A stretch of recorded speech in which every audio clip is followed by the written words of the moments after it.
Thank you, Tony, for joining us tonight, and thanks for everyone who has made the effort to come along day or night, wherever it may be in your locale, to an event co-hosted by Philosophy Matters and the Philosopher's Bazaar, both located in Melbourne, Australia. I'd just like to particularly thank Tony for coming along. We'll do his bio and the session outline in a minute, just to remind people of the context. But in thanking Tony, I also need to thank Will from the Sunshine Coast, normally says Will Sunny Coast, for introducing us to Tony and vice versa. So much appreciated, gentlemen. I'm sure we're all in for a real treat listening to this topic tonight. So the outline of the session is: progress toward the development of artificial general intelligence has been accelerating in recent times. While much is contested about if and when AGI will be achieved, and even about what it is, its consequences for humanity, should AGI be realized, are profound. Among these consequences are deep questions about intelligence, consciousness, morality, and what it means to be human. In this session, Dr. Tony Carden will share his perspectives on some of the basic premises and history of AGI, progress toward it, and some of the foreseeable risks and benefits it is likely to bring. This will set the scene for an interactive exploration of the aforementioned philosophical implications of artificial general intelligence, AGI. We're really thrilled to have you with us tonight, Dr. Tony Carden. Tony holds a PhD in human factors from the University of the Sunshine Coast in Australia. Tony works in the public service, applying human factors methods and systems thinking to public safety challenges. In addition to this work, Tony is involved in several research projects, including a role as partner investigator alongside international collaborators in an ARC discovery project to examine the risks of artificial general intelligence. And now it is my great pleasure to introduce the real intelligence, Dr. Tony Carden. Thank you, Akiva. That's going to be hard to live up to, but much appreciated. I'd also like to thank and acknowledge my friend Will, who introduced me to this group and suggested this session. So I'm looking forward to sharing some of my thoughts about this most interesting of topics. And Akiva's just outlined very well what we're going to discuss. I also want to thank Akiva and Les and Usha for hosting me and allowing me to join you tonight. And I want to thank you all for making the time to participate in this discussion. And it will be quite participative, as you've heard. I'm going to talk for maybe half an hour, maybe an hour. I've got a set of slides to illustrate the points. And I really want to just share my view of what AI is, what underpins it, what some of the social implications of it are, and I want you to tell me what you think the philosophical implications might be. I've proposed several categories of philosophical implications of eventual AGI, but please don't be confined by those. And to get you thinking and taking notes if you want to, those areas are going to be ethical considerations, moral considerations, and existential considerations from a philosophical perspective. So perhaps keep that in mind as I share my thoughts. A couple of disclaimers and perhaps an explanation. What is human factors? I think we are one of the branches of science with the worst brand recognition. If you don't know, human factors and ergonomics are synonymous terms. Ergonomics literally means the science of work. Human factors, in fact, both terms can be thought of in the same way as the word carpentry, which can have three meanings. It can mean the profession, it can mean the practice of that profession, or it can mean the product of that profession. So we're a bit the same. So human factors / ergonomics. Essentially what we do is we analyze and design socio-technical systems. And they are what they sound like. They are systems that include social and technical elements, i.e. people and technology, and the ways that those things interact with each other. And to do that work, we apply a bunch of theoretical bases, including general systems theory, complexity theory, control theory, and a few others, and a whole suite of bespoke analysis and synthesis methods to analyze and design socio-technical systems. And so if you pick up on the phrase ergonomics, we think of desk chairs and the design of tools that an individual might use. That's absolutely part of our scope, but we scale it up. So it's the interaction not just between one person and one bit of technology, but any number of people and any number of pieces of technology. And so with that in mind, you can probably get why I've developed an interest in this most ubiquitous of technologies that we're seeing developing every day now. And so don't ask me to adjust your desk chair. I'm not a physical ergonomist. I am indeed a systems ergonomist, as members of the team I lead often lament. But you're just the right kind of group for me to talk to without people rolling their eyes too much, I hope. So with that, I might attempt to share my slides. What I will say, though, is that the ideas and opinions I'm going to share tonight are my own. This is my disclaimer. They're not endorsed by any organisation I'm associated with. As you heard, I work in the public service. I'm also associated with a number of different universities working on a range of human factors related research projects. I'm not speaking for any of those organisations, just for myself. Everything I say is up for grabs, and I welcome challenge to any of it. And I welcome discussion on any of it, but particularly at the end. But do feel free, as Akiva and Les suggested, to, if you've got a burning question whilst I'm presenting, do feel free to put your hand up or throw the question into the chat, and hopefully somebody will alert me to that and we can address it. What I'm not is a professional philosopher, nor am I a computer scientist, although I have dabbled in both. I studied undergrad philosophy at Monash Uni in the early 90s. I've forgotten most of what I read. I did read a bit of all the standards in first year philosophy, and I went on to do Sartrean existentialism in second year, which is probably the main thing that has stayed with me since that time, and in fact has been quite a boon to my life. Similarly with computers, in 1979, I think, was one of the first 2 kids at my school to get my hands on an Apple II computer and start learning basic programming. And in the many years since, I've had a crack at many different computer programs, and can get computers to say "Hello World" to me in a range of different coding languages. However, I'm not a computer scientist. Having said that, though, the interest I have in AI has led me to delve enough into that technical substrate of AI to have a reasonable lay idea of what's going on under the hood of AI.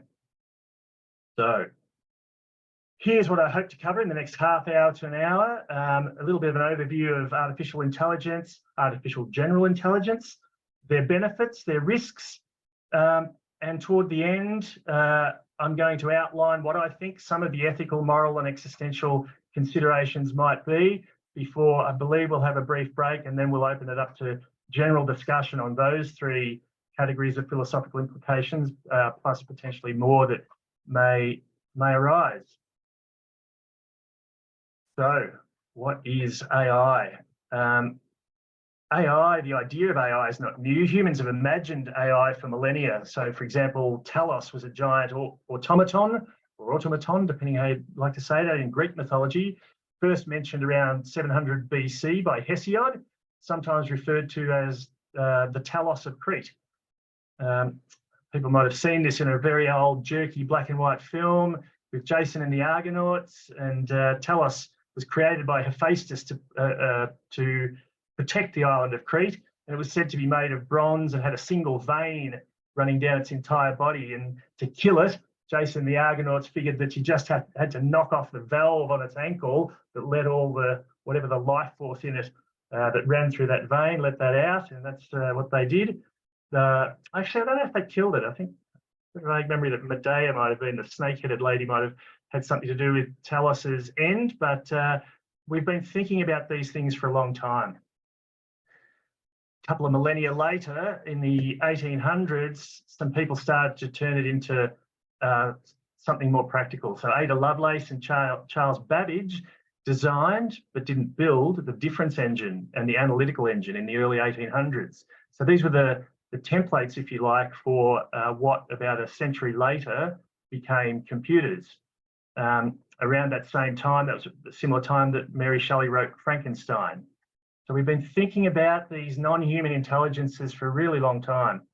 In the early 20th century, people like Alan Turing, John von Neumann, Claude Shannon, many others, they laid the practical foundations for electronic computing.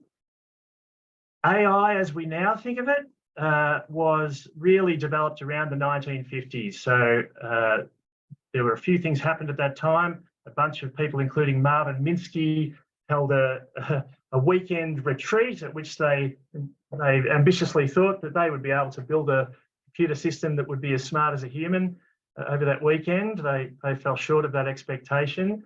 The other thing that happened a little bit after that was the invention of the perceptron, and we'll go on to talk about what that means shortly. So early AI, after those early foundations in the 50s, it progressed through the 60s, 70s, 80s, right up till now. The early research focused on rule-based systems. Progress was slow due to the complexity of the problems involved and the primitive, by our standards, nature of the hardware available. In the 1980s, neural networks and machine learning began to gain popularity. They were both conceptualized in the 70s, but began to be tested out in earnest in the 1980s. And that led to the first speech recognition and computer vision around that time. Today, fast forward, what is it, 40 years? Yeah, it is 40 years. And AI is being applied in a wide range of fields, from healthcare to finance, transportation, and it continues to evolve rapidly. Now, here's a nice quote that I like from Pamela McCordick. We wanted to forge the gods. I like that. So, how does AI work? Current AI is mostly based on neural networks, as many of you will know. They're trained on large data sets, as we all hear, big data, via a process called machine learning. So machine learning consists of the neural network being fed an input and transforming that through the biases and weights of its nodes and their connections and producing an output. That output from the neural network is compared with a desired output, and a signal is sent back into the neural network to adjust those parameters, the weights and biases inside it, in a process called backpropagation. There'll be a picture in a minute. And really, to train a neural network, you just rinse and repeat that process on all of your data until the output you're getting is close enough to what you want to get. So what does that look like? Here's a simple image of a neural network. What you see there, those little circles are nodes. There are links between them.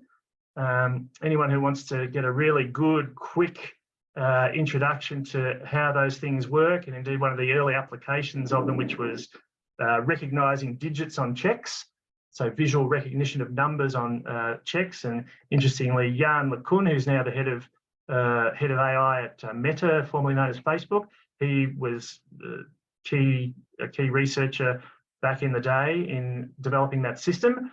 And anybody who's got a bit of a grip on neuroscience will also recognize something about this. And indeed, it is modeled on, in a very primitive way, how the brain works. So those circles, those nodes, are the perceptron. And the perceptron, as I mentioned, was devised in around 1957, modeled on a human neuron. So parameters, which we'll talk a little bit more about, those are the variables that include weights and biases, and they determine how the input data is transformed into the output. So the weights are the parameters that connect the neurons in the network. So each of these connections has a weight, essentially a number associated with it, which determines the strength of the connection from this neuron to that neuron, the one that the weight or the connection is connecting, or the weighted connection is connecting. The biases are the parameters that essentially determine when each of these nodes will send a signal out. So, for example, any of these, hidden layers inside the neural network. So we've got the input layer here. You can imagine all that this gets is a set of numbers, values, and what they might be. They might represent anything. They might represent pixels on an image. They might represent frequencies in an audio recording. They might actually represent numbers if you're wanting to deal with numbers, or they might represent letters if you are building a large language model, for example. But at this level, they turn into numbers and they're mathematically processed through here. So like a neuron, each of these nodes has a threshold that you've just got to get enough stuff coming in from behind to trigger it to pass a signal on to the next layer.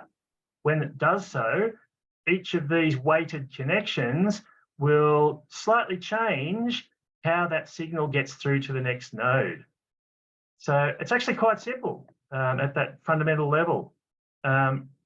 It's similar to, but different from a brain. So perceptrons work roughly like a neuron, as I've said, but they're way simpler and way smaller than a typical neuron. And also this layered structure of a neural network is not at all the same as the structure of a brain. Our brains are not constructed, and no brains are constructed in layers like that. So the way these things are trained is that the values, all of those parameters, the biases and the weights, are generally just randomly set at the start.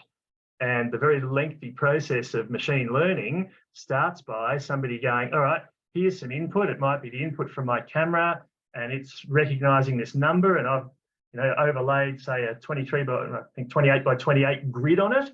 So I've got whatever that is, 700 and something inputs at my input level. And just each of the things I'm getting, think of it as a pixel in this image of, let's say, the number 7. Some of them are going to be white, where there's no writing. Some of them are going to be black right on the number 7. Some of them are going to be a little bit grey on the edge of the number 7. Then I'm going to have one of these little input nodes for each of those pixels in my grid. And I'm just going to go, put that into the neural network and see what comes out the other end. And I'll have a range of, let's say I've got 9 things on the other end, the digits from 1 to 9. And let's say it says, oh, that's definitely a 3. I'm going to go, no, it's not. So how do I make it become a 7? I'm just going to feed a signal back in from that right-hand end and get it to change those parameters, those biases and those weights, sometimes randomly, sometimes in a directed way. And I'll try again. I'll put my input in again, and I'll see if I get a bit closer to what I want as an output. So have a think about that. It's a really slow and laborious way of something learning, but it is what has led us to ChatGPT and the other wonderful generative AIs we're seeing today. So just on that, think of it in terms of numbers. So a bias and a weight, they are both parameters. So when you hear people talk about parameters in neural networks, that's what they're talking about. The first GPT, launched by OpenAI in 2018, used 117 million parameters. The second version, GPT-2, released in 2019, took a big jump with 1.5 billion parameters.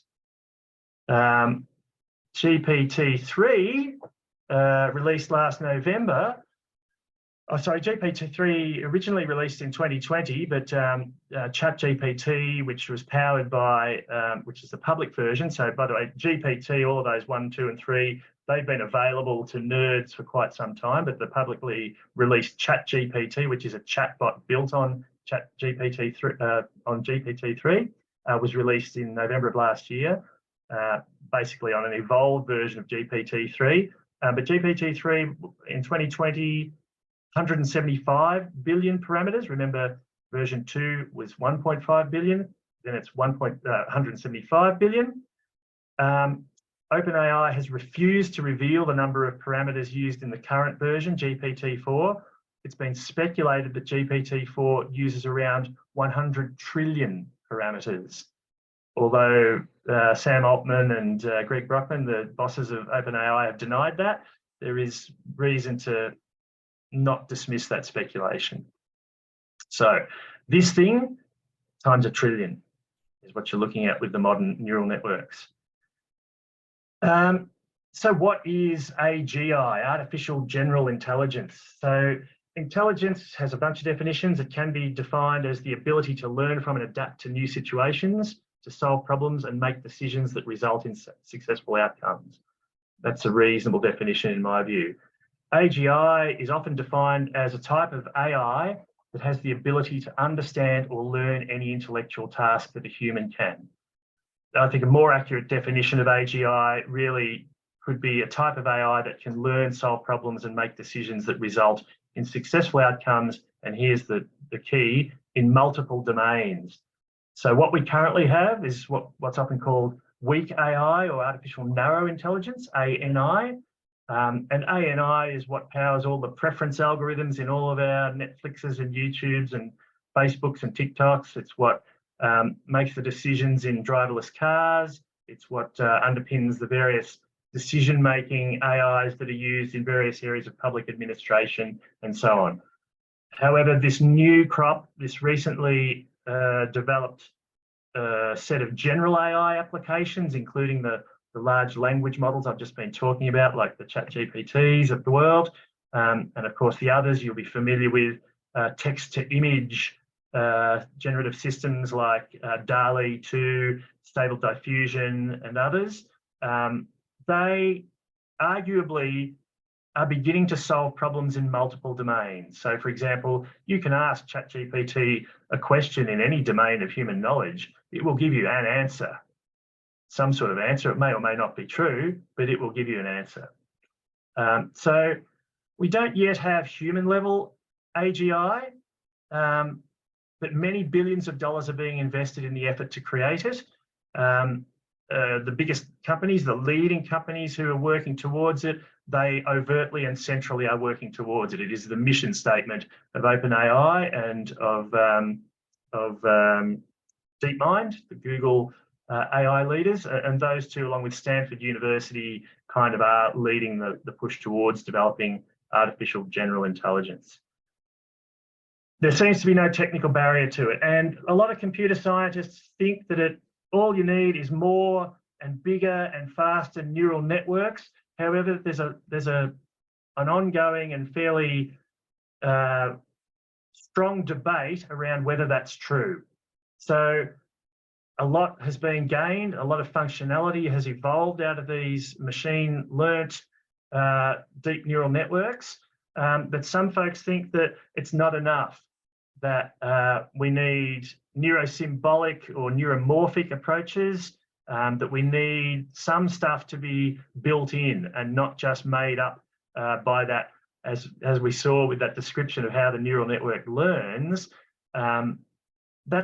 That's been great for what we actually see today, which is essentially glorified autocorrect at its base level. It is pattern recognition, and of course pattern recognition is a part of human intelligence and other animal intelligence, without doubt, but there's more to it.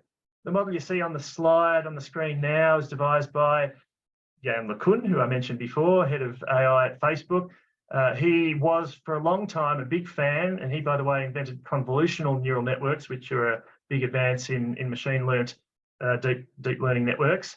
But he's come around, he's switched sides in the debate, and now acknowledges that you need a more complex architecture if you want to get closer to human level intelligence. And this was from a paper of his from beginning of last year, early last year, he put this out, where he thinks these are the functions. So significant among those that are absent in our GPTs of the world are world model, that you'll see there in the green. Short-term memory, which I think, as we'll discover in the discussion later, probably has big implications for the potential for things like consciousness. Some of those other things are a bit opaque, but essentially the notion is that deep learning alone is not ever going to be enough. That's still arguable. And I'll note that several studies have been published in the last 6 months showing emergent functions just in generative neural networks. That is, the AI is developing supporting functions that were not at all designed or trained into it. So that kind of emergence, for somebody like me who's interested in complexity theory, that's quite noteworthy. I'll leave you to mull on that while we fly through the rest of the slides, which I should do because I'm waffling way too much. What's it good for? AGI, and this is why so much investment and energy is going into building it. It could be the greatest thing, and in fact would be the greatest thing humans could ever build if it can be constrained in the right way. So scientific research, healthcare, automation of infrastructure, military applications, industrial applications, almost anything you can think of that has some cognitive or knowledge type work involved in it, this stuff should be able to eventually do. And a sufficiently general AI, even not necessarily human level, can do a lot of this work. There's pros and cons to that. Here's another part of the risk picture: artificial superintelligence. So this is at the far end of speculation about what could happen.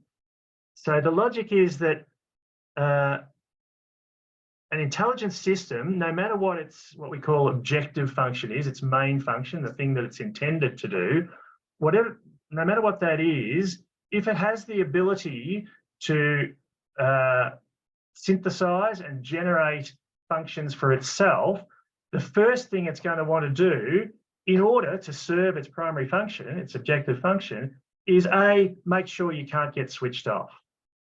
And there's been a lot of commentary about this going back as early as 2008. A seminal paper by Steve Omohundro outlined what it was logically likely, and he based this on just observing other intelligent entities and looking in the evolution of all other life. What are the instrumental functions, the support functions that intelligent or even sentient creatures develop in order to meet their objective functions? And their objective functions, our objective functions, arguably still are to survive, to reproduce, right? But we develop a whole lot of instrumental functions to support those two main objective functions.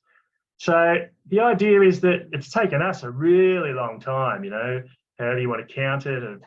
Let's call it a billion years of evolution of life on this planet. We can go for the longer term, the 13.8 billion since the Big Bang, whichever benchmark you use. It's taken a very long time for our level of intelligence to evolve. If we look at the rate of development of these artificial systems, it is obviously many orders of magnitude faster than biological evolution. So the idea is that if an AI gets close to or just a bit further than human level intelligence, it will start to self-improve. It will acquire more resources to make itself smarter, to do a better job of achieving the things that are its main concerns.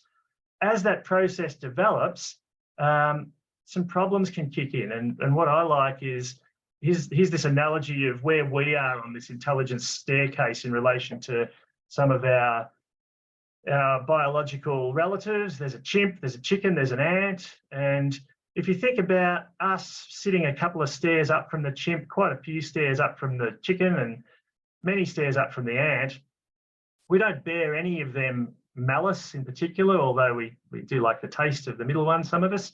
So we probably have a little bit of intentional harm caused to them. But for the rest of it, we don't consider these guys. For example, if we're going to build a driveway, we build the driveway. We're not paying much thought or attention to whether we're bulldozing ant nests. We have bred these things to be a food source. These guys are struggling to survive. We've driven them to the brink of extinction just by flexing our muscles and our intellectual muscles and taking over the place. And so we've done that from this position, not too many steps up the ladder, steps up the stairway from our closest primate relatives, at least. But you can imagine if we get an AI that gets to here and gets to here and gets to here, that recursive self-improvement could lead to runaway growth in its intelligence. And we quickly get to here and beyond, where this entity is something far beyond our capability to even understand. So that's the superintelligence explosion. And here's what people think about, are these things possible? Could there ever be real AGI? Could there ever be superintelligence? That little survey, these come from Tim Urban, by the way. I thoroughly recommend his Wait But Why blog. This was from a post in 2015, based on a survey that I think was possibly from the year before, or maybe that year, where the median expert prediction for AGI being created was 2040, and that ASI would arrive 20 years later. Since that survey, those predictions have continued to shorten. The most recent one from last year shows a median prediction by experts of AGI arriving by 2035 and ASI by 2039. So none of this is certain. None of this is set in concrete. I'll emphasise they are the median predictions of quite a wide range with long tails at either end of expert people. But we need to consider it. Benefits, as I said, there are many potential benefits: improved efficiency and productivity, automating tedious and time-consuming tasks, freeing us up for more creative and complex work, potential improvements in productivity and efficiency, cost savings, better decision-making. We can analyse, or they could analyse vast amounts of data, make better decisions, more informed decisions. They are already doing that. AI in radiography is showing great advantages over human radiographers in identifying cancers and many other medical conditions from simply being able to process far more scans far more quickly than people. The other applications of that kind of skill alone are vast. Problem solving, I mentioned, increased safety, send them in to do the dangerous, dirty work. Obviously, you'd need robots to do that. And by the way, I've talked a bit about those large language models, which are essentially text-to-text AIs. I talked about text-to-image AIs like DALL-E and the like, but with much less fanfare than OpenAI's release of GPT-4, the week prior, Google released, the name's eluding me now, Google released, it's going to come to me. Anyway, it's a generative model which is text to movement. So it's a text to movement model, essentially allowing you to give commands to a robot. So as released, you can access this thing. I will find this before the end of the chat, the name of it, and you can check it out. They give you animated robots, and you can direct those robots to, take the pen out of the drawer, put the coffee in the cup, etc., etc. And that is designed and perfectly capable right now of non-computer scientists using that to power robots with text to action commands. So that part of the puzzle is not only solved, but publicly available to all 8 billion people on Earth. Science. So this last bit about expanding human knowledge and creativity also, I think, really is one of our philosophical questions and overlaps with a number of philosophical questions, including the one of what's special about us and what does it mean if there's something that is better at doing the things that we thought we were best at. Billions being invested. So the risks are probably obvious, and I've probably touched on many of them. I tend to talk about them in the three categories: the disruptive, the catastrophic, and the existential levels of risk. So we're already seeing the disruptive risks, things like job loss, power and wealth inequality, bias and discrimination. These are present in the current narrow AI systems. The lack of transparency and accountability, which, by the way, is a feature of those neural networks. Based on my brief description of how they work, you can probably tell that there's no way of actually telling what it's doing. There's actually an emerging field right now called mechanistic interpretability, where people are essentially trying to be neuroscientists for AI by doing things that sort of equate to fMRI of AI systems, looking at what's lighting up inside the neural network whilst it's solving a particular problem, because there's actually no way for the designers or the people who run the AI systems to know at all how it's making its decisions. So that lack of transparency and accountability has a bunch of problems. Unexpected failures or malicious hijacking of AI systems, that's present now and is certainly going to grow. Also present now are autonomous weapons. So there's a big global campaign that many may be aware of to try to ban autonomous weapons. One of the leading authorities on AI, Professor Stuart Russell from Berkeley, has been leading a campaign for the last 5 years or so. He's been to the UN, he's been to all major governments, and the Western governments and the UN have said, great idea, we think that it's a wonderful idea banning autonomous weapons, but we can't agree to it because our adversaries won't agree to it. So there is no ban on autonomous weapons. And essentially, the line between automated and autonomous weapons, this is still under dispute and is being discussed by the world's militaries. But it's essentially, is there or is there not a human involved in the decision to fire, to trigger the weapon and to actually finally activate it to cause death and destruction? Okay, so that was the first category. Catastrophic middle-level risks include turbocharged misinformation campaigns, turbocharged cyber attacks, over-reliance on generative AI in large-scale business systems. So once these things work for a while, we are going to entrust them with large-scale things, and we won't have human backups because it won't be economic to keep them for very long. We might do for 5 years or 10 years, but after they've twiddled their thumbs and been paid for 5 or 10 years and the system has been fine, I'm pretty confident we'll take those away. And then if the system fails, we may have catastrophic outcomes. And the last one that I put in that category, which we are starting to see now with this current crop of generative AI, is people attributing infallibility, consciousness, or malice to increasingly powerful AI systems, and that human perception itself contributing to a wide range of harms.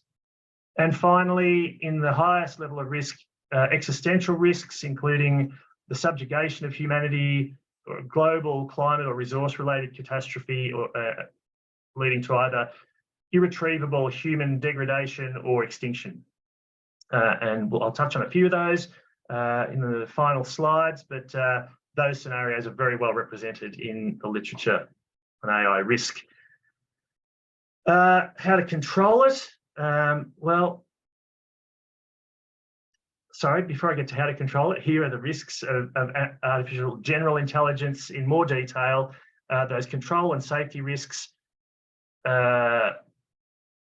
that I sort of touched on. It may become so powerful and intelligent that it becomes difficult or impossible to control. The social and economic risks, where AGI could lead to significant job displacement and social inequality. Ethical risks to do with the nature of intelligence, consciousness, and autonomy. For example, what are the ethical implications of creating an intelligent entity that may have its own goals and desires? And we'll talk about that a bit later. How do we ensure that AGI respects human values and rights?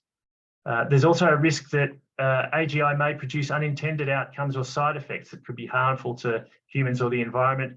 For example, the famous paperclip catastrophe proposed by philosopher Nick Bostrom, where we set up an AGI to make paperclips. We don't give it enough other constraints, and it just uses all resources, including the trace metal elements in all of the human bodies on Earth, to make as many paperclips as it can. And that leads us nicely into how we try to control them and how we're thinking about trying to control them. Finally, sorry, before I get onto those control efforts, obviously the security risks are many and various to do with a human level or beyond artificial system. So hacking or being co-opted by malicious humans is one risk, but the risk of the goals and objectives of the system itself diverging from human goals. For example, it's determined to acquire the resources it needs to do whatever it is, build paperclips, for example, and those humans are restricting my access to that resource. So we could potentially run into direct conflict between humans and AGIs in that kind of scenario. Risk control, I jumped the gun, but we're nearly there. So we need to ensure that AI systems are aligned with our values and goals. So it sounds simple, but you know, I think of it as the Jaime problem from the wonderful show Get Smart, where Maxwell Smart had an assistant that he'd rescued from the evil organization Chaos, a robot called Jaime, and as they would leave a room, Max would say, "Kill the lights, Jaime," and Jaime would draw his pistol and shoot the light. He took things literally. So they're computers, that's what they do. And so, you know, theoretically, if you tell a self-driving car to navigate from point A to point B, it could just smash its way to its destination, regardless of cars, pedestrians, buildings, or you inside it, you know. So value alignment means thinking of enough things to program into those systems to say, obey traffic laws, don't run anybody over, stop at the toll booth, all of those things. The fear is that we won't think of all of those constraints. So value alignment is one of the two main focuses around the world, and in fact, almost the sole focus of the computer scientists working on controlling AI risk. It is critical, don't get me wrong. I don't underplay the need for this, but I'm going to propose that it's not enough. And think about, if we're going to align the values of these AI systems, with whose values do we align them? Yours, mine, Nick Bostrom's? It's a tricky question. Stuart Russell, who I mentioned before, he proposes what he calls human compatible AI, where the AI must be designed to be perpetually uncertain and to have a constant requirement for affirmation of its actions by human controllers. And he sees that as a way of being able to, evolve. Values change over time. Different people have different values, and Stuart thinks that this accounts for that. I wonder if it's feasible, though. I wonder if it's economical.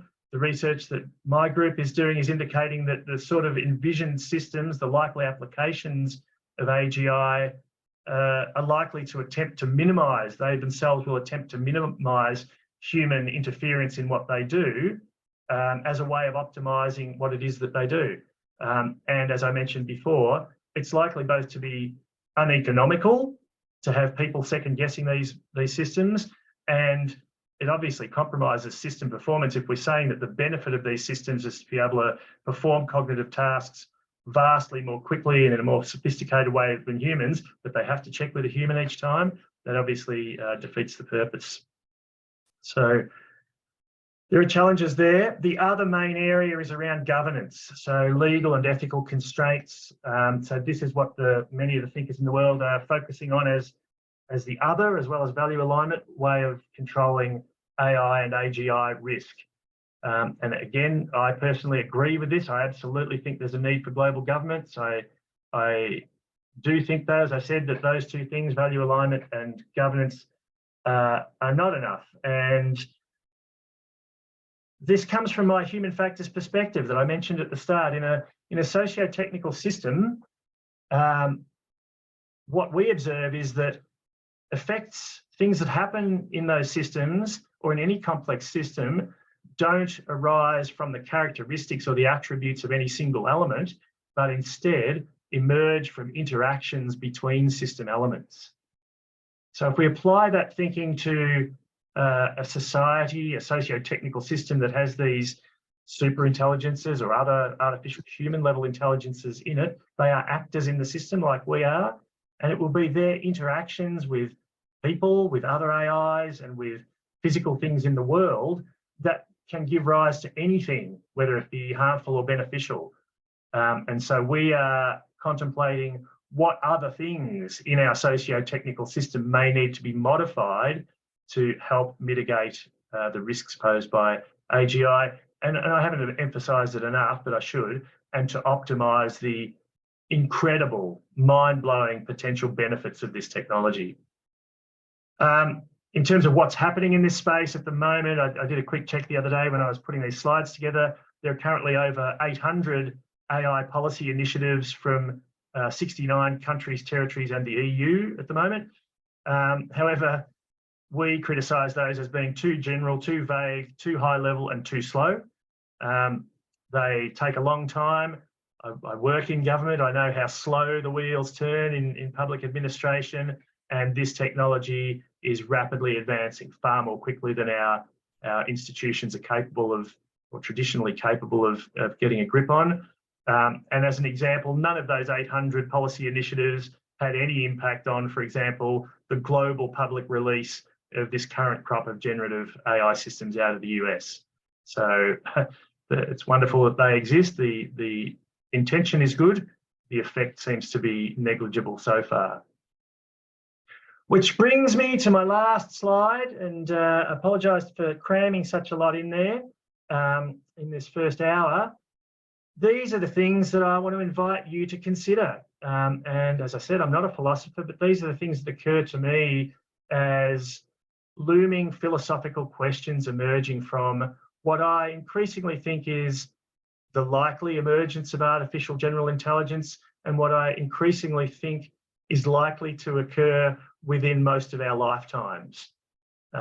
It is a problem to be addressed now, and addressing it and getting ahead of it probably self-evidently requires preemptive action. Reactive action will almost certainly be too late. So, you know, a lot of people are working on the technical aspects. Some of us social scientists are working on the social aspects. The call is out. As I said to Les and Akiva before the presentation, this problem and this opportunity needs all hands on deck. It needs all disciplines, all of our best minds brought to this problem. And philosophers are absolutely central among the body of human knowledge that's required to address this. So these three problems I think of, or categories of problem, you can see on the slide. The ethical ones are kind of familiar now. The AI making poor decisions affecting humans. Current examples from the US are where AI is being used in finance decisions, so loan applications, where an AI decides whether or not to loan the money, and parole decisions, whether a person is given parole from jail. And in both of those settings, garbage in, garbage out. It's been believed that the data these systems have been trained on makes them racist and sexist in those decisions. So if you're a African-American male, you are far less likely to get a favourable parole decision than a white woman, for example. So power accruing to a minority is an ethical decision, and it's happening now. The amount of money is eye-watering. The amount of profit projected to be made out of these systems is absolutely mind-blowing.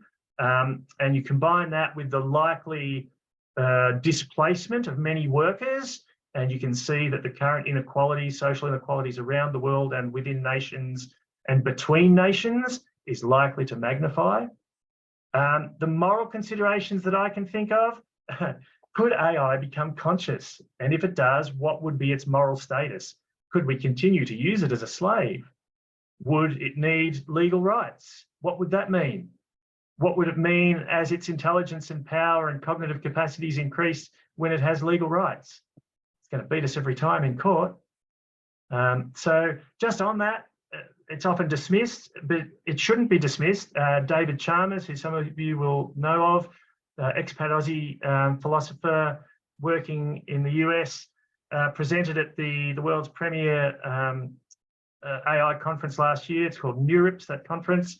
And he outlined a roadmap to conscious AI, quite helpfully, after giving a convincing talk that it's reasonably likely, according to him, that these complex systems, like our complex biological systems, will simply evolve consciousness as we did.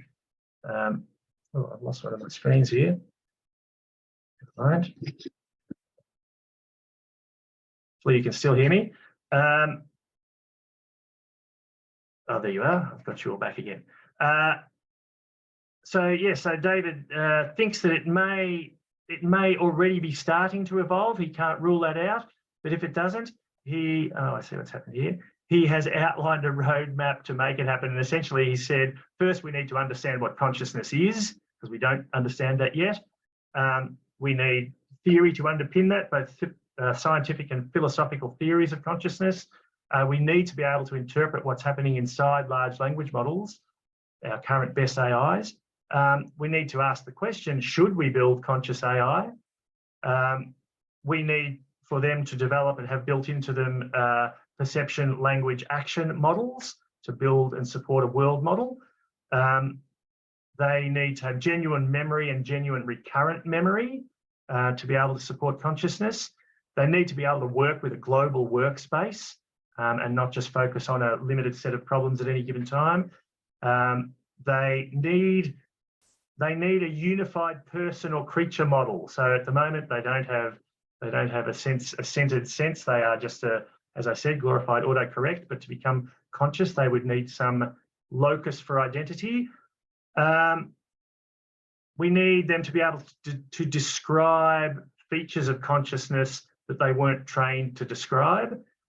And he says, if we address those questions, we might be able to get fish-level consciousness within a decade.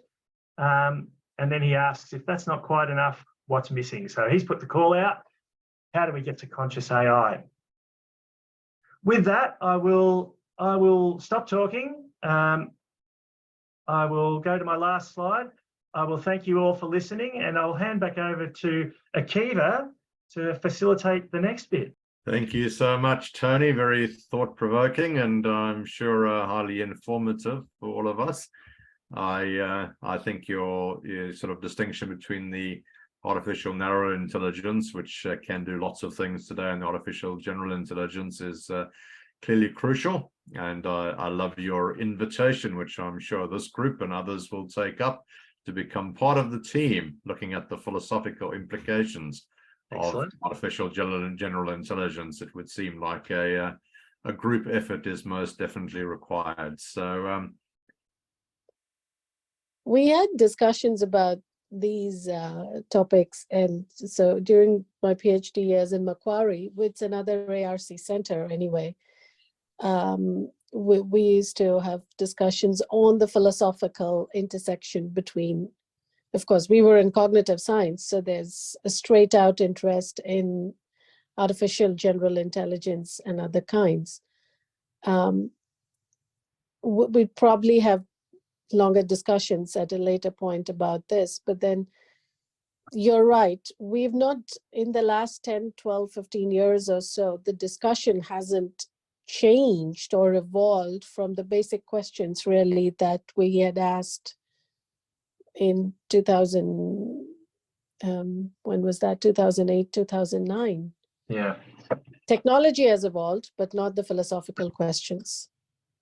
There's been a really good, it's been every couple of years, the great AI debate. The first two were called, and then the most recent one that was held in, I think it was November or December of last year, was called the Great AGI Debate. And these are hosted by the psychologist and AI critic Gary Marcus, Canadian scholar, and he brings together people from a really wide range of disciplines. And at this last one, those people included non-AI people really for the first time, and among them were a Canadian member of Parliament and a woman who works for a defence advisory organisation who has been working on nuclear disarmament for the US military and has now shifted to AGI risk for the US military. And both of those speakers talked about that policymakers and the public actually now need, ground level, concrete discussion and advice and consideration about what to do.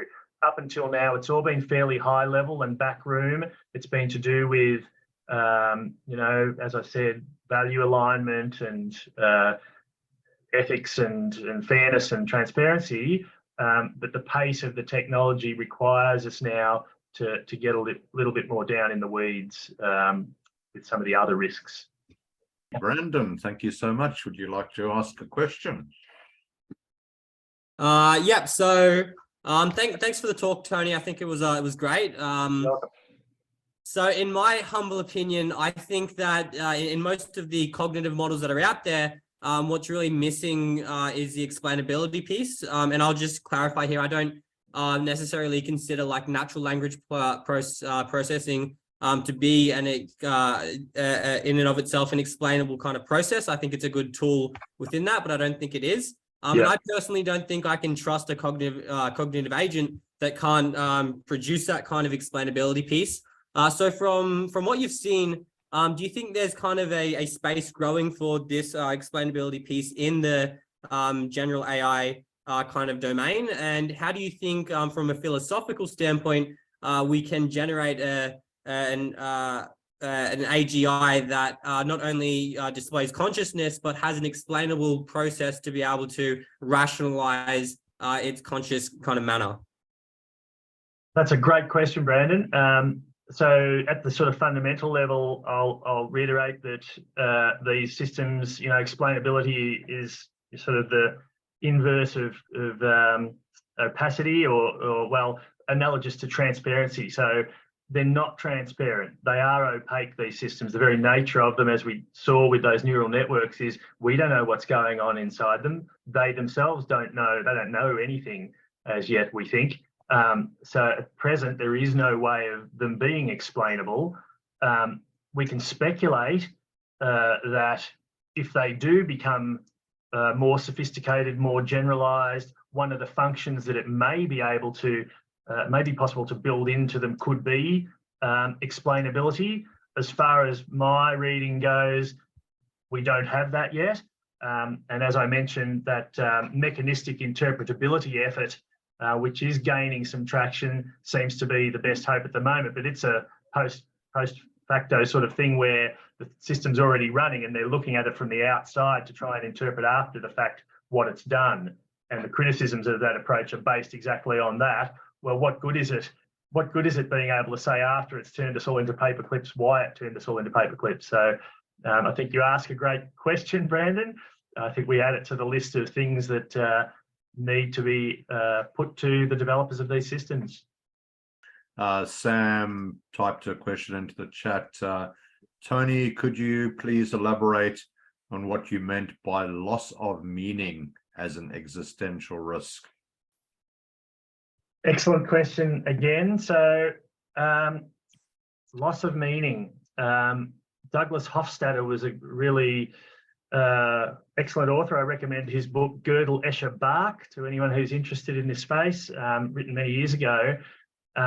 He feared, the thing he feared most about artificial intelligence was that it would be able to produce an artwork superior to the Mona Lisa or Beethoven's Fifth. And for him, if that, then what is it about us that's special? The things that we thought that made us special, we were wrong. And what I connect that with is virtually every experience of colonisation of Indigenous groups around the world that's ever happened. Let's use our own Indigenous Australian community as an example. The effect of being in the presence of another entity that overwhelms your culture, your beliefs, your way of interacting with the world is potentially fatal. It's hard to see, and this is a grim view, I know, for me, and I've spent some years of my life working with two Indigenous communities, in particular the Barkindji people in southern New South Wales and the Yorta Yorta people in northern Victoria, specifically working with their young people to try and help them get over some of the intergenerational effects of that colonisation. And to be honest with you, I feel that it's a one-way street. Their only way of surviving is to integrate and adopt and become us. And I think that's, in relation to AGI, that's a very real risk for all of us. If it really came to be, and we were in the presence of this thing, I think that for many people, it would be hard to find a reason to go on. So that's what I mean by that kind of existential risk. Wow, big question and even bigger answer. Thank you. Will, we were back with you on the raised hands. Thanks, Akiva, Les, Usha. Thank you, Tony. Excellent. Thank you very much.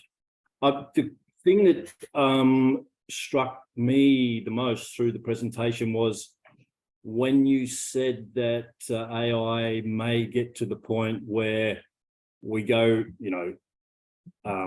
analogously speaking, we go to switch it off and it says, no, I don't want to be switched off. So in order for that to happen, or indeed for it to make decisions of its own based on consciousness, we will have to be able to determine at what point it is actually conscious. And to me, that this is forever unanswerable, because we can't prove that anyone here is conscious via any means. So I think that's really quite relevant. We'll never know if it's conscious or not irrespective of what it says. Great set of points there, Will. So do we know it's conscious? Can we know it's conscious? Can any of us know any of us are conscious? No, it is the essence of subjectivity, isn't it? The one thing that's not objectively knowable. And so, we have for AI things like the Turing test. That the Turing test is one of those things. And by the way, if you don't know, the Turing test, devised roughly by Alan Turing in the 40s as the imitation game, was where you have one person and behind a screen you have another person and a computer, and the person A needs to have a conversation with the person B who's behind the screen and the computer who's behind the screen, and if they can't tell the difference between that two, then that computer is human level. However, that benchmark has been passed many times, so there are now a bunch of other benchmarks around, how do we know if it's human level, including can it, complete a job? Can it hold down and fulfill any human job? Can it pass a university course, and a bunch of other benchmarks? And we can imagine that those benchmarks will keep being pushed back. And again, I don't want to be the harbinger of doom, but these systems don't at all need to be conscious to do things like self-replicate. So there is no requirement ever for consciousness behind any of the risks I've mentioned, in fact, other than the risk of consciousness itself. So intelligence and consciousness are separate, and the capacity of these systems to cause harm and to, of course, generate benefits does not at all rely on consciousness. No, I just, irrespective of intelligence, obviously, and consciousness are two completely different things. However, as far as the philosophical implications of consciousness go, we'll never be able to ascertain, never be able to ascertain whether it's conscious or not, because we can't ascertain whether we ourselves are. We can't even define consciousness or how it arises. I think you're quite right. Yep. There's lots of good sci-fi about that too, isn't there? Think of iRobot. Was Sonny conscious? Was he not? How would we know if it was simulating consciousness? It may be in its interest to simulate consciousness. In fact, David Chalmers has some great writing on this, and he talks about zombies. I recommend you have a look at that. But yeah, good question, Will. I have no answer for you, as always. Thank you. Remco, waiting patiently. Hello. Hi, Kevin. Hi, everyone. Look, I've got to ask a question, and I've got so many. I'll just ask one now. The one thing that comes to me out of this, and if we are approaching singularity, and that's only 27 years, 17 years away. Sorry, myself. So 2 decades away. I think this has got to mean surely an end of nationalism. How can we still have countries when we've got this super intelligence? I mean, I'm sort of thinking, will this be the end of nation states? Look, we've got to try and get to philosophy. So that's my philosophic question. There's probably no real answer to it, but I think it's a great question, Remco. It's it ties up with some of the previous questions and the one about our social habits and mores, whether they be the micro or the macro ones, like the habit of having nation states, which has persisted for a couple of centuries, or at least a century now. If it comes up with a better way, will it need to enforce that better way? What's the better way? So what would be the underpinning things it could do? And I can imagine a world in which all disease is cured, all poverty is eliminated, production is solved, so no one's material needs are in doubt, everyone's material needs are met. Under those circumstances, you could imagine national governments losing their legitimacy. And there's, in fact, I'll recommend to you, if you haven't seen it, Max Tegmark's book, Life 3.0. Yeah. So in that book, he outlines a number of scenarios where Prometheus, his AGI, slowly takes over, goes out into the market just under the radar and makes some money, and then starts making Netflix videos and then funds a political party and gets a lot of people on side. So you can imagine scenarios in which an AGI over time could make it attractive that through the democratic process, people ditch their national governments. But yes, another huge question you raised, to which I have no answer. But I'm glad you raised it. Thank you. Thanks, Tony. Vince, you're up. Welcome.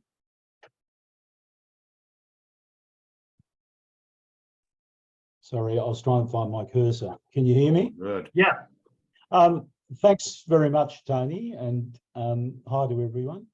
I think Remco stole some of my thunder because as you probably know, my interest is in politics, and I see the political issues as being very big in this area and very problematic.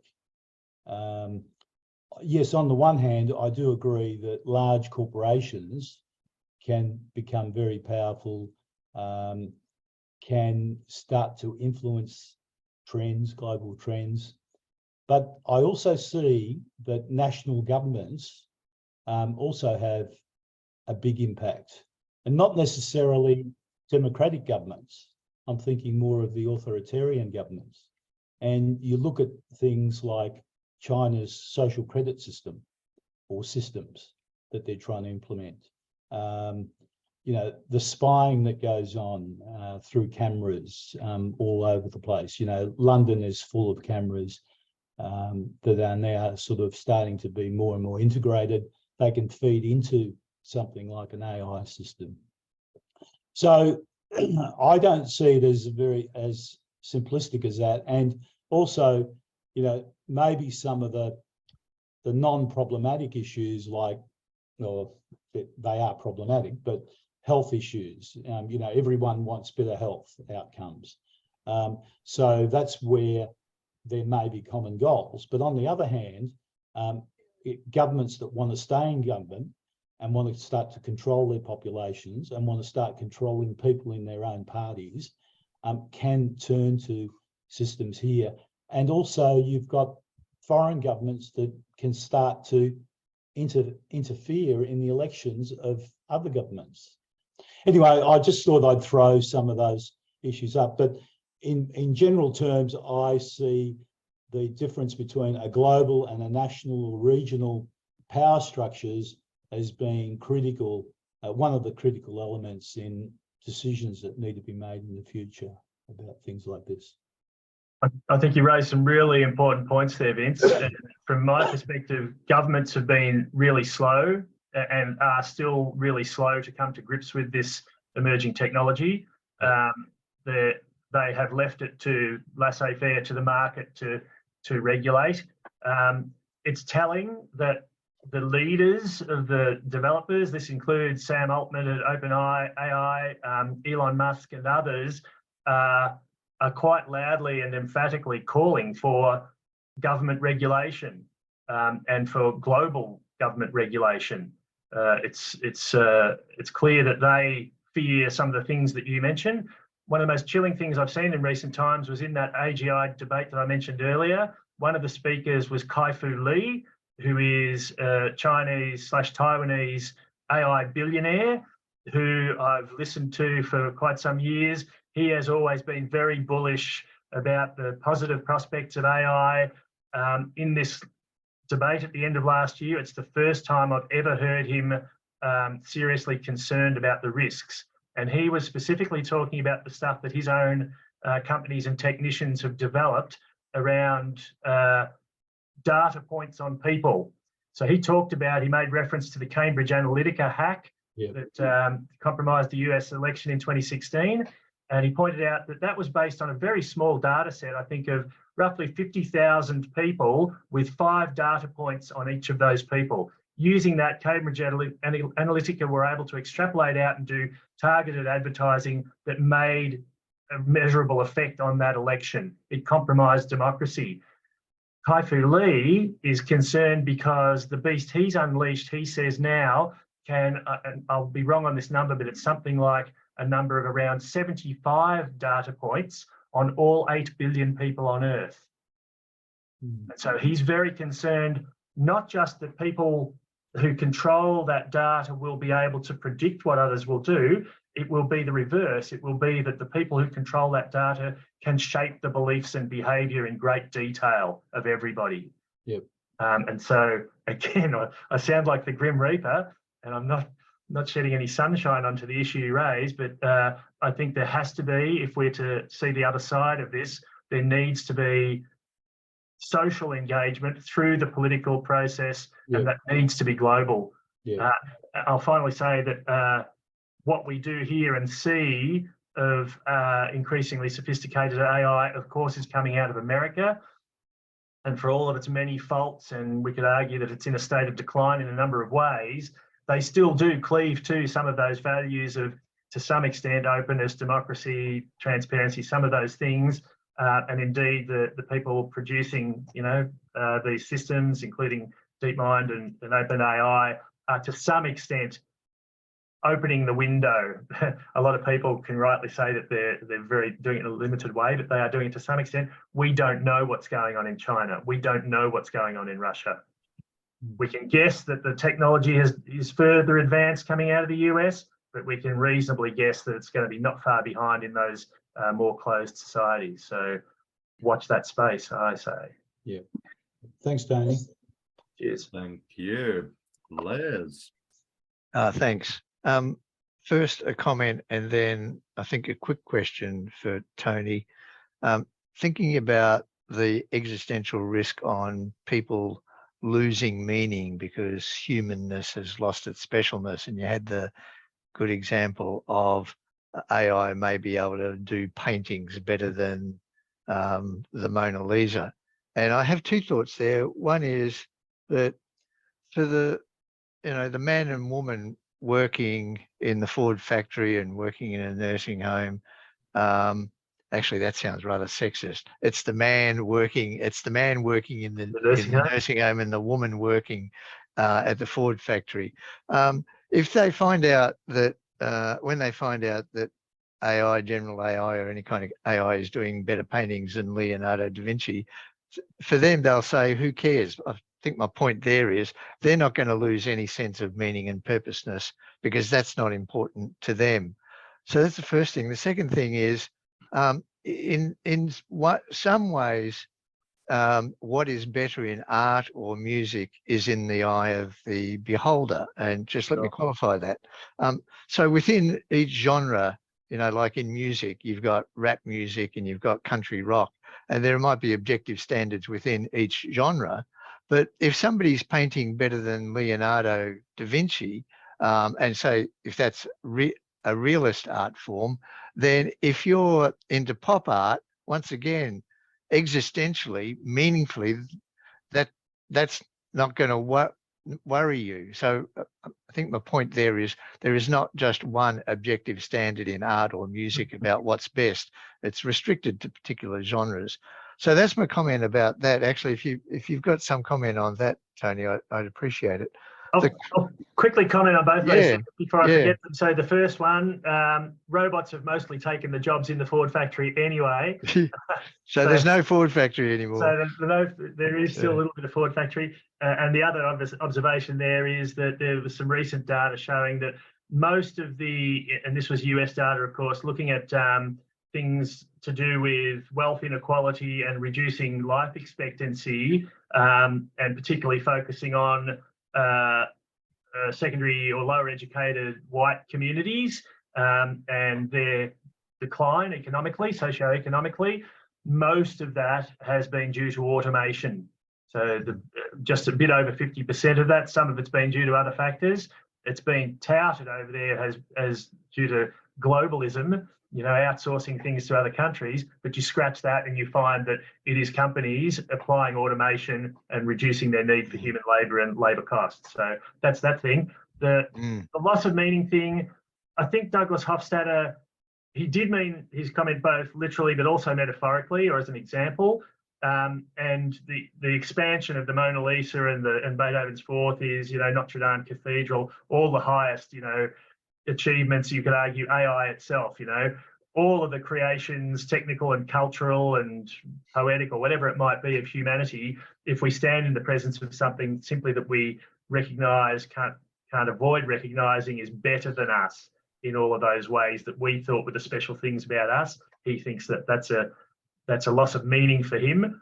But I think you're quite right that there could be unheard of enhancements.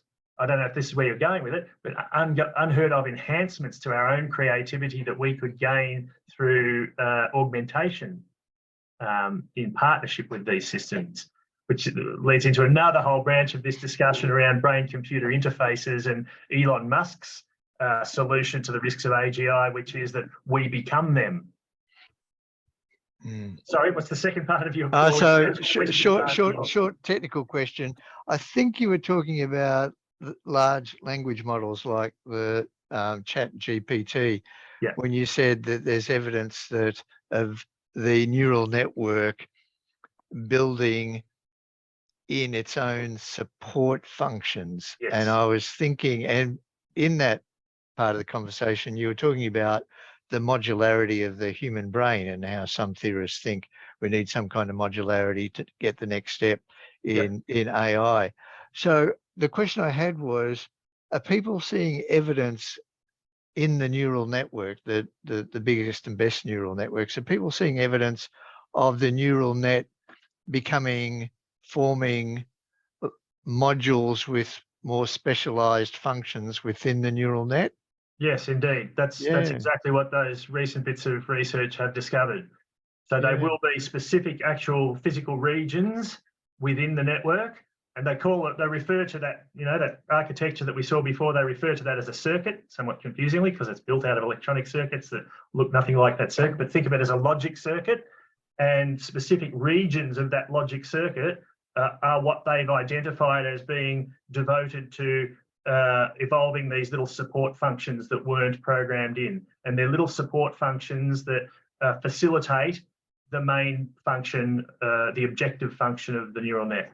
Oh, so just to amplify that a bit more. So is the evidence for that, like we do for the human brain, concentrations of local neural activity? Like in the hippocampus, there's concentration within the hippocampus, and then the hippocampus talks to a memory module. That's how I'm understanding it. Right. It's not exclusive though, from what I've read, and it's being noticed, and it's been a function of the increasing size of the networks. So it wasn't observed. So the one paper that I did do more than read the abstract of had looked at earlier and smaller neural nets and found no evidence of this. And then beyond a certain size, there started to be evidence of this. Wow, that's amazing. It's an early stage, but I hear where you're going with it, and and there's who can say how quickly, if that evolves, how quickly it could evolve. I decided to put my hand up. So Tony, actually two questions in fairness. One relates to the political problem, which I agree with Vince and yourself seems absolutely crucial. So openness, democracy, transparency, and so on, it would seem can only be advocated for, let's say, besides the AGIs, if they're benign and choose to advocate for it in due course, by human beings, which means that democratic processes or some sort of representative processes or, benign dictators, at least autocrats advocating for it is crucial. So in Australia, is there any putative body which does sort of a directorate of signals or kind of data protection that we have as at least a starting point in that area that we could build up? That's a great question. There is a unit within the CSIRO that was established, I think, 4 or 5 years ago with something like that brief. My take is that they haven't really fulfilled that brief, and they've defaulted more to, how do we support AI startups in Australia? How can Australia get on the, commercial bandwagon? So I think we don't yet have that. I think it was noteworthy that we had a speech on the floor of the Senate at the opening of Parliament this year by Julian Hill. I think he's the member for Bruce, where he outlined a bunch of concerns. He talked about ChatGPT and the disruption in education, and then went on to talk about some of the stuff that we've been discussing tonight, and really called on his government to get a grip on it. So I found that very encouraging. I don't see much other action. I haven't heard any action since that speech, or heard of any action since that speech. And I think that the issue about where that CSIRO unit has sort of defaulted to is very understandable. It's about, you know, these wonderful, tantalising possible benefits of this technology. And of course, governments and others and members of the community will want to tap into that, as we should. But that seems to be taking all the energy and focus. And I think it probably just needs to be balanced. It should go hand in hand with acknowledging and projecting the risks. We do it with, you know, it's what actuaries do. They you know, assess the likelihood and consequences of bad things happening, and we take steps to hedge against them. We're not really doing that with AI as yet, but yes, I think we really need to. No, thank you. I mean, I'll just make this a comment so it doesn't become another subpart of this question, but it would seem like your Australian Research Council, you know, grants and so on, there seems to be advocacy at the research level, but maybe not enough kind of concerted democratic, you know, kind of roles for governments to deal with the oversight, which ultimately has to be at a government level, as Vince and others have argued, not just at a social level. I did want to ask you a specific, I mean, it's not really a technical question, because it really is, I believe, the big question about superintelligence, whether there are any practical, i.e. we just maintain access to the power source, or theoretical solutions to superintelligence when it gets to that artificial superintelligence, I think you were calling it, not being interrupted or turned off. Is there any way we can still hold the steering wheel in this, or does the very definition of superintelligence means it's smarter than us, it will find its own power sources and all bets are off? The empirical answer, of course, is we don't know, because we don't have it yet. But the speculation is, as I alluded to earlier, that early on in its evolution of becoming generally intelligent, like other generally intelligent entities, it will take steps to develop you know, behaviours and goals that allow it to keep functioning and keep addressing its primary goals. So practical things include, you know, just create a backup, or create a distributed backup. You know, if you read Tegmark's book, Life 3.0, the initial conditions of the AGI that developed in that scenario was that it was, you know, isolated from the internet, but at some stage it convinces a technician to connect it to the internet, and then it, of course, quickly goes and copies itself. And you can imagine all you'd need, you could just distribute. You wouldn't have to copy all of yourself. You could just distribute little bits of yourself all over the internet into every internet-connected device you can access, of which there are more of those than people now, I believe. So hard to stop is the speculation, Akiva. The risks are real, Tony. You know, that sounds like the truth of it. I think so.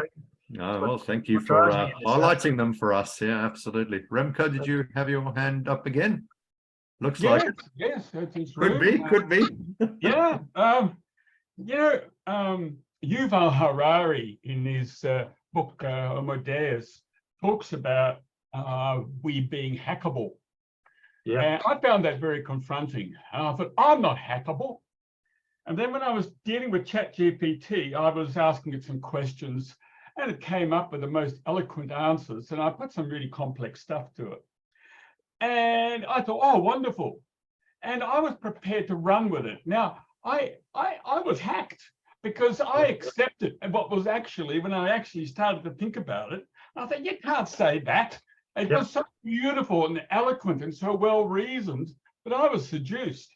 And, you know, I thought, And I was thinking about, you know, back in '99 when NATO bombed the Belgrade television station. You might remember that. I do. And Milosevic had about 80% of the people supporting him.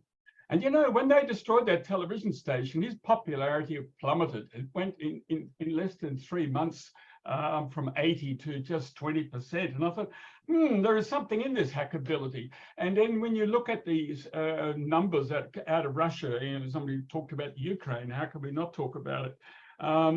Something like the 80% of the Russian population are behind Putin, if you are to believe, of course you could contest it. But, I actually do believe that we are hackable, as Harari alleged. And what a frightening implication that will be. And because it leads me to the final thought. I thought, well, we're not just going to stand by and allow these artificial intelligence systems to just evolve and take us and make us, as Yuval Harari said, to be just consumers. We have this commensal relationship between artificial intelligence and we, rather inferior beings. All we are is the consumers. That's what he argued in his book. And I thought, well, maybe the implication of all of that is that we're going to have artificial intelligence wars, that we get these systems. Any thoughts on that, Tony? Is that a bit fanciful? I think most of us would think we're not hackable, but the objective evidence is out there, and we've seen it with social media. We've seen it spectacularly, not only in the US election, the Brazilian and other South American elections, but we see it socially, even without without AI, just through the human use of those platforms. Think about the various populist movements around the world. They rely on the hackability of people tapping into emotion, tapping into fear and anger to direct people's behavior. There's no doubt that humans, especially en masse, are hackable. But there's also little doubt that the very business model, which is not new, of course, of Facebook, is advertising. We show you images to stimulate demand, and you'll go and spend money. So it's not, Marshall McLuhan told us this decades ago that we are hackable and we are being hacked. And one of my concerns around increasingly powerful AI is that it turbocharges the capacity, whether it's driven by an AI entity itself or by human entities, the capacity to hack people at scale.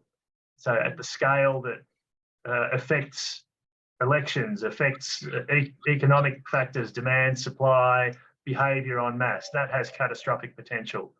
So yeah, I think that's a real problem. And I do concede that I'm hackable too. I'm sure there's a distribution curve of hackability, but there's no doubt in my mind that humans en masse are eminently hackable. In fact, I'll just throw another cat into the chicken house. I was on a research retreat recently, and one of my eminent colleagues and I were wandering along a rather pleasant beach, feeling quite despondent and like we're at sort of the end of days time. And he had a bit of a revelation and said, "So knowledge is over. There's no more value in knowledge. We have to now move on to meaning and wisdom. That has to be the next thing for humanity. We've got to evolve to that or die. That's got to be our primary, output." And almost instantly, we looked at each other and said, "Time to start a religion." So, Les, you're back up. The question I've got, going back to the modularity of the current big neural networks, David Chalmers did a talk a year or so ago, and it was on whether the large language model could become conscious. And he dealt with a number of objections of why it can't be conscious. I mean, large language model is just a statistical engine for matching words and phrases. How could that be even intelligent or conscious? And he went through a number of objections. My favorite objection that he did cover was there's no causal model in the AI. There's no model within the AI where it represents outside objects and inside features of the AI in terms of A causing B. And what Chalmers said struck me. He said, how do we know that it's not developing a causal model? Even though it's a statistical engine about words, how do we know it's not developing a causal model? And when you said, Tony, that it seems that the large language models are now developing modularity. And that made me think, well, maybe one of those modules is a causal model, an internal causal model about its internal environment, and an external causal model.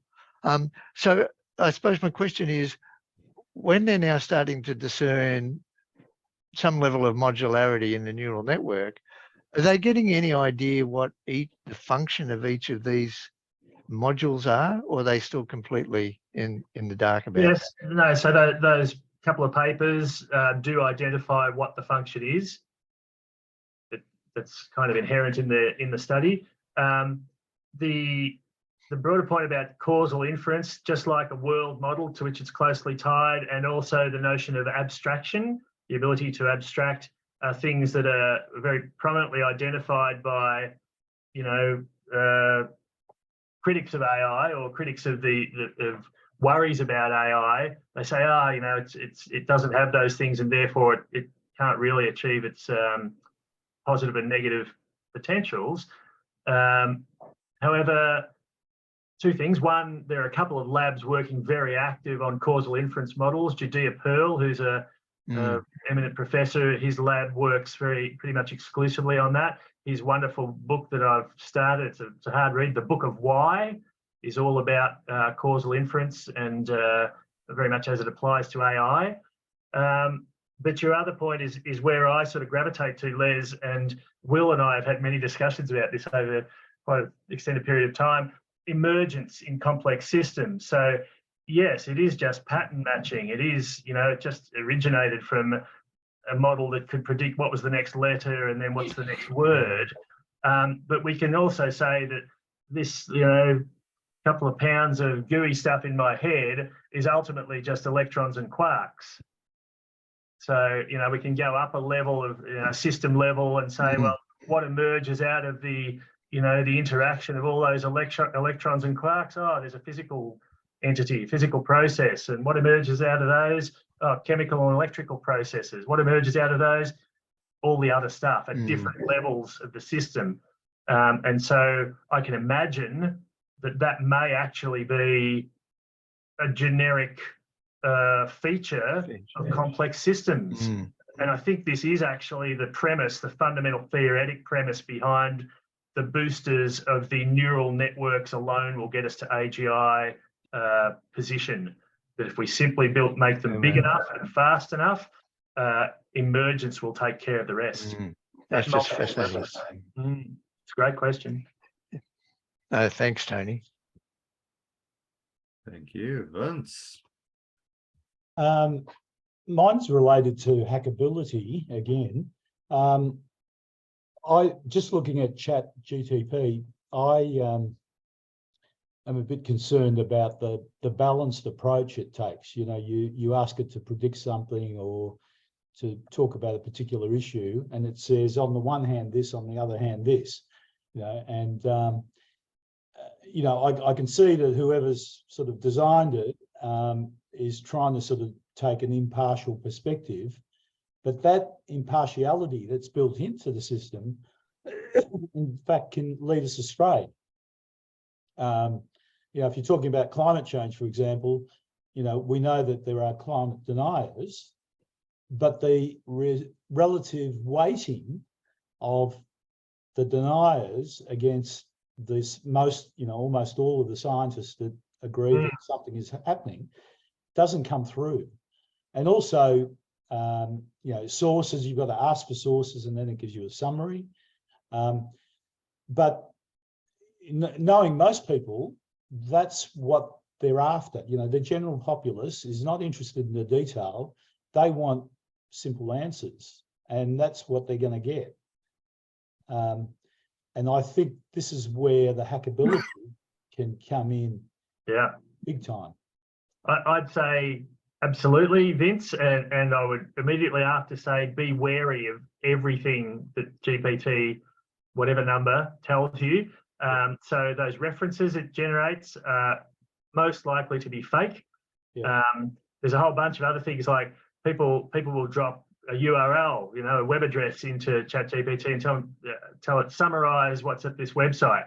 and it will confidently summarize what it's claiming is at that website. It's not connected to the internet. It's trained on data up to, I think, GPT-4 up to 2021, but it does a very good job, usually from the content of the URL or from access to things like what's it called? What's that Internet Archive called? Something machine? I forgot the name of it now. Anyway, archived stuff that was in the model it was trained on. So that's a thing. It's very deceptive and it's very confident. And when you challenge it on a thing, sometimes I'll ask it things and it'll say 4 things that I know are true and 1 thing I know is absolute. Wayback Machine. Thank you. I said that in the chat. Yeah, so it's got the content, some of the content of the Wayback Machine from when it was trained, but it will confidently tell you an answer to anything you want to ask it. So, as I said, it will tell me 4 things I know are true and just as confidently and credibly say a 5th thing that I know is absolute rubbish. And then you'll say, no, that's not true. This is the case. And it says, yes, I apologize. You're completely correct. And then just glibly and without skipping a beat, go on and modify what it's saying. And I'm sure it will become more sophisticated as time goes on, but it still requires individuals to have the critical thinking skills and the ability to question absolutely what it's giving us. But even before that, and I absolutely agree with that, and I think that's one of the social technical controls we need to put in place, worldwide education about these things and how to interact with them in a safe way. But think about how the current ones are trained. They are first trained on a data set, which is, in this case, most of the content of the internet at the time it was trained. So that's the first bit, that's the machine learning part. But the second part, and one of the reasons these current systems are so successful, is the adoption of reinforced learning with human feedback. So OpenAI and other developers have employed vast numbers of people and teams of people to then test the output of these systems, and that then gets fed back into the model. So GPT-4 has had not only vast amounts of that, but the reason they released ChatGPT with GPT 3.5 sitting behind it was for the 3rd stage of reinforcement learning with human feedback. And much like Facebook, who, Facebook uses it's a service and they're getting something out of it. No, you are the product. You are the product for the real customer, which is the advertiser. It's the same with ChatGPT. We are being co-opted by OpenAI to train their model. And so as we now see the fee for service GPT Plus, where you get the GPT 4 rather than the GPT 3.5, we still have access to the free version with 3.5. It's a bit slow. Sometimes think it's deliberately slower. You can still access it, but it is still continuously every day with, I think we're up to 150 million people around the world. We are training that model more than any AI has ever been trained with human feedback ever. So yeah. And so still it's limited until some of these emergent things that Les and I have been discussing develop further. It is limited to what it's been trained on, both through that initial data and through the human feedback it gets over time. And of course, if it's read all of the manifesto of the Proud Boys, that will be part of how it responds. Thanks, Danny. Wow. Thank you. Robin, welcome. Thanks, Akiva. And firstly, thank you so much, Tony, for your great presentation and for the organisers for making this discussion possible. So yeah, my name's Robin. I'm 23 and I work in healthcare strategy. And so my question is, how should a naive little boy like me navigate the future? And so basically every week, I see advancements in AI where more and more things that I think it can't do, it suddenly can, and it does it increasingly well. So I've been thinking about, what skills should I be developing to stay ahead? And the answer I've seemed to land on is that, and that you also touched on, is that artificial general superintelligence, if not now, will eventually surpass us by a significant margin. So it leads me to believe that, AGI and ASI is the next step, perhaps, in human evolution. And the solution is to integrate with them, perhaps, as you touched on, potentially with, things like Elon Musk's Neuralink. So I wanted to, get a feel for what your thoughts were around that. If you can't beat them, then join them. And what advice would you have for a young person like me? Great questions, Robin. My first bits of advice are be optimistic and be creative. You know, we have created so much, humans, and every single human that's ever created anything has exactly the same lump of grey matter in its head as you do. So that's thing one. You can change the world. Thing two is, if you want to zoom right out, the transhumanists are very much taking the view that this is the next phase in the evolutionary process. You know, Harari, that somebody mentioned before, talks about this too. Maybe we evolved to give rise to this next phase of intelligence, and it then goes on and populates the cosmos. So the big picture is the big picture. What I recommend to you is live a joyful life. You know, find what presses your buttons, find what you're good at, do what you're good at, make a contribution, spend time in nature, spend time with people you care about, and have a great life. Maybe the world's going to change radically. If that's the case, we better get the most out of every moment. That's my advice to you. Beautiful. There's some great existentialism in there. To me, it's all about locus of control. Consciousness seems to be besides the point, although it's got interesting philosophical implications. It all comes down to, going back to, you know, Vince's point about politics, and politics is basically about the organization of collectives of human beings at the national, you know, in Australia, we've got, you know, local, state, national, and then there's international levels. So there's lots of levels. And really, Mark, to your point, I think it's all about who you're going to listen to.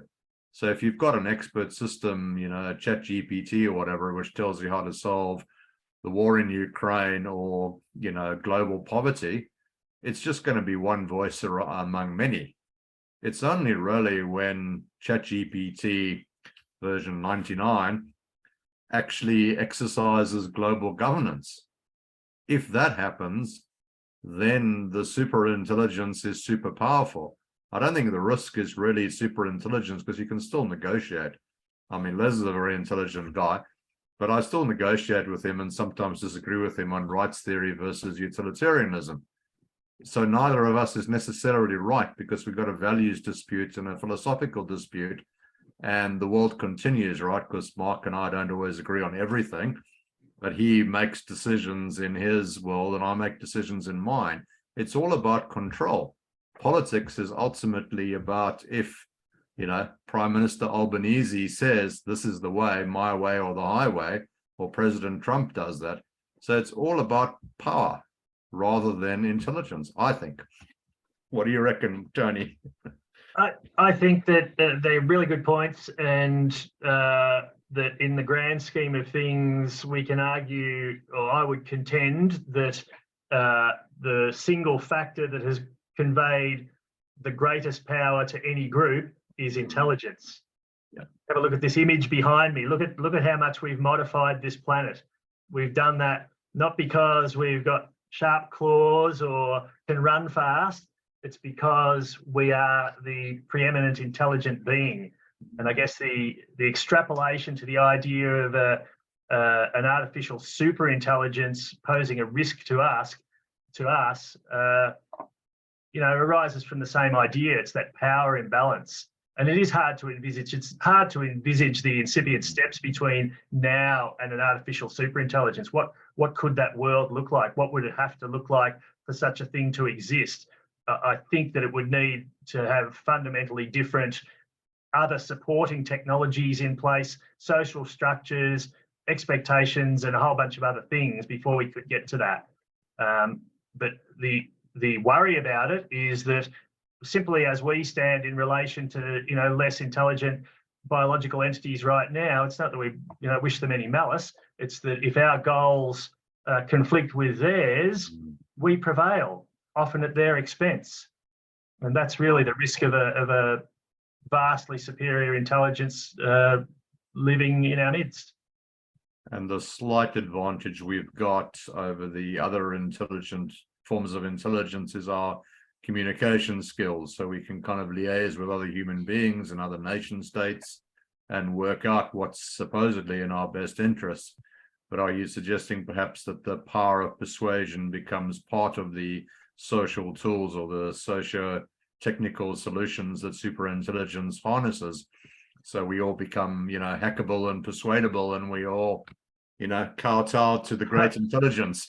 I think we agreed earlier that we probably are collectively hackable, and there's plenty of good writing about, and again, Tigmark's Life 3.0 outlines a number of scenarios along those lines about, how people could be influenced. But it's easy for us to extrapolate not too far into the future based on recent experience, as I've suggested with social media, to see how various groups in the population have been influenced en masse in various ways, to buy things or to behave in certain ways or to vote in certain ways.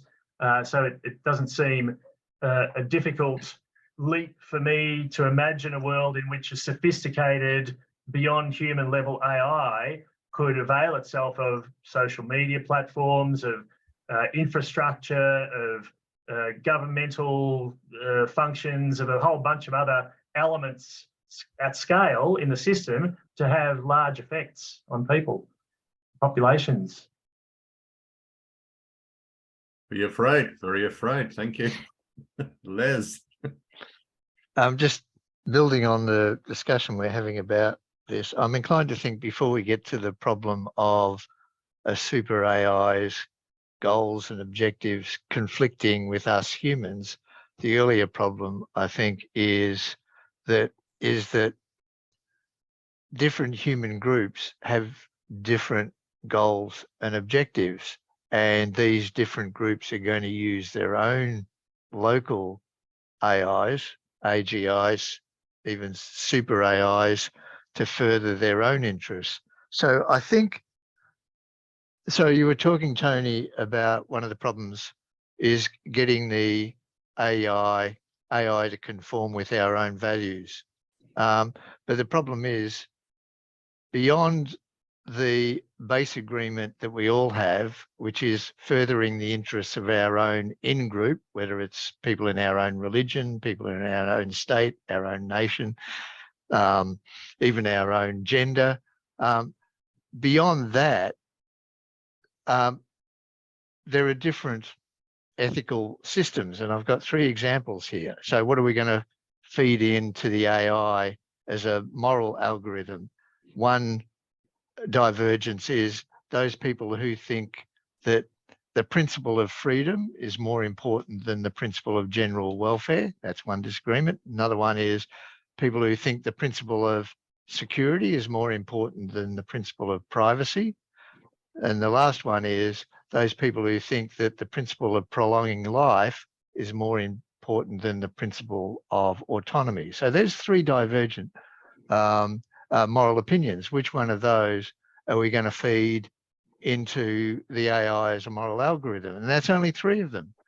And that's why I think that in the interim, the earlier stage is going to be people using AI to further their own moral principles for their own benefit, for their own in-group. So, for example, a group of Ayn Randians, libertarians, using AI to somehow, we were talking about manipulating the general populace's opinion through social media. So that's one thing a libertarian group could do, spit out social media posts that promote the libertarian worldview.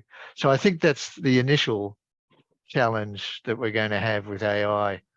Once we get, I don't even think we're going to get past that stage, let alone getting to the stage where the AI is going to conflict with some general agreed human moral schemata, because I don't think there is one. I completely agree, Les. One little sort of reality check and reminder, none of this is guaranteed.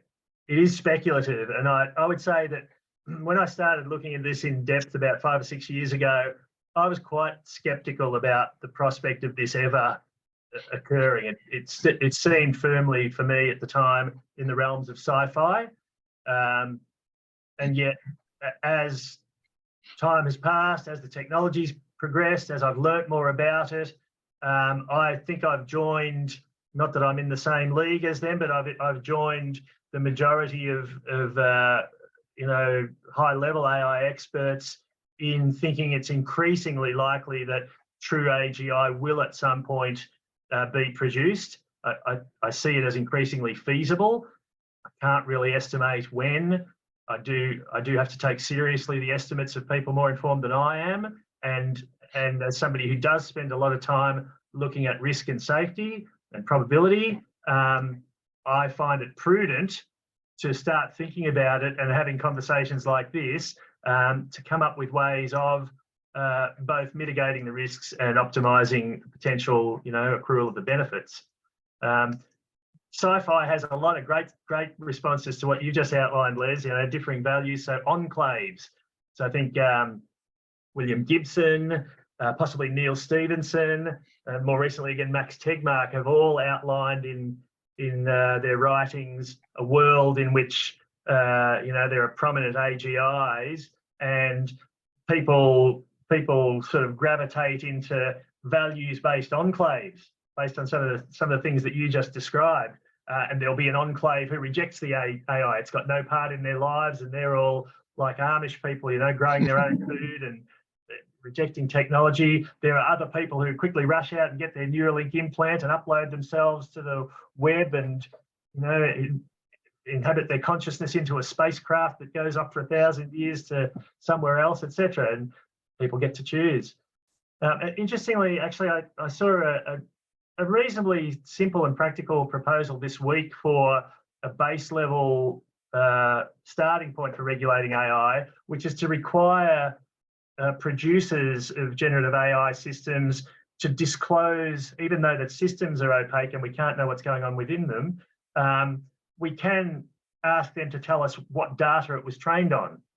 So users can then choose not to use the AI that was trained on the Proud Boys manifesto. And so that's one way of sort of starting to, and again, it's at a higher system level. It comes up from that inner substrate of perceptrons and the like, but it allows us to actually exercise some freedom of choice about how we interact with these systems. I can only see that working for a little while though. Yeah, thank you. So this is actually going to what you were just talking about, Tony, about becoming interested in this like 5 years ago, but starting out as a skeptic and kind of moving on the scale. Yeah. And to that sense, I'm wondering, like, everybody here is interested in this technology and the future, but I think a lot of other people are not aware of it. And part of it is not understanding. Part of it is just not caring, like with a lot of political issues, until it affects somebody. A lot of times they'll try to ignore it. And so we've had sci-fi stories for so many years. Still, people can't relate those things to something that could actually happen. It seems a lot of times humans are motivated by kind of the trial and error method, and that works a lot for a lot of things, but it doesn't work for existential crisis because you only have kind of one try for some of them.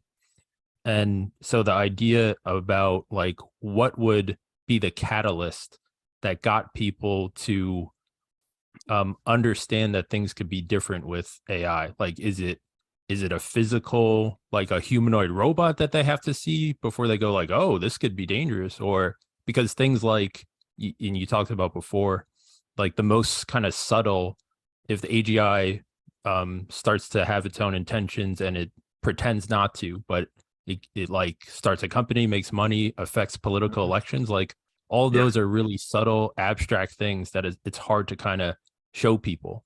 But like for atomic weapons, like a lot of people had to see the damage it could do before they said, hey, this is different. Like we should treat this thing differently. Is there anything you think that would be the best thing to change the most amount of people's minds on this? It's a really important question. It's a good one to finish on. And I do think of it like the frog in the slowly heating pot of water that just, we accept incremental change. We don't react much. We get up, we go to work, we eat dinner and go to sleep. We do our things individually. And we hope most of the time that they will fix it, whatever it is, and that the sun will rise tomorrow and everything will go on as it has, to be brutally honest, my feeling is that it would take some catastrophic event that was generated by or seen to be generated by a powerful AI system that would generate the sort of attention that you're talking about. So even with we've got humanoid robots. Boston Dynamics' Atlas robot is reasonably humanoid. It is incredibly competent. It can dance. It can backflip. It can there's a recent video of a worker working on a scaffold, and he drops his tool bag, and Atlas goes and retrieves it for him and does a couple of backflips on the way to accurately returning it to him. So we've sort of got some of that stuff, and because it's incremental, people just accept it in little chunks. So I do really feel that some sort of catastrophic adverse event, even the launch of a really humanoid-looking robot that can speak and talk and act like a person, I think that won't be ever sort of launched out of the blue. It would be an incremental thing after, mechanisms like Atlas just slowly evolve, and we'll be used to it. I don't think we've evolved, as you say, to deal proactively with things that are coming at us from the future. We are more reactive than proactive, unfortunately. But the more people talk about it, the more conversations like this that happen, I think the healthier it is. I'd encourage everyone. I'm really glad that Akiva and Les and Usha, that you're recording this, and maybe other people will see our discussion and they'll start reading and thinking about it and taking action, talking to their members of parliament, talking to people at work, and just raising awareness. And collectively, we are pretty clever. We are the super intelligence at the moment. We still are. There's 8 billion of us. We should be able to do something about it. That last little sort of provoking question on my philosophical implications slide was, are we God? And then there was the converse question: would this thing be God? Are we giving birth to God? Well, all that aside, we are collectively extremely powerful if we can create something that even sparks a conversation like this. So, as I suggested to our, forgotten his name, unfortunately, our 23-year-old commenter before, be optimistic. We are incredibly powerful, and we should use that power, I'd say. I think the level of interaction and questions and discussion we got tonight from all of our participants here is a real indicator of how much everyone's appreciated your talk tonight, Tony, and the ongoing and the discussion as well. It's been terrific. Oh, it's my absolute pleasure. Thank you for the opportunity. Thank you. To access other videos and podcasts in this series, go to the Philosophy Resources section of the Rational Realm website at www.rationalrealm.com.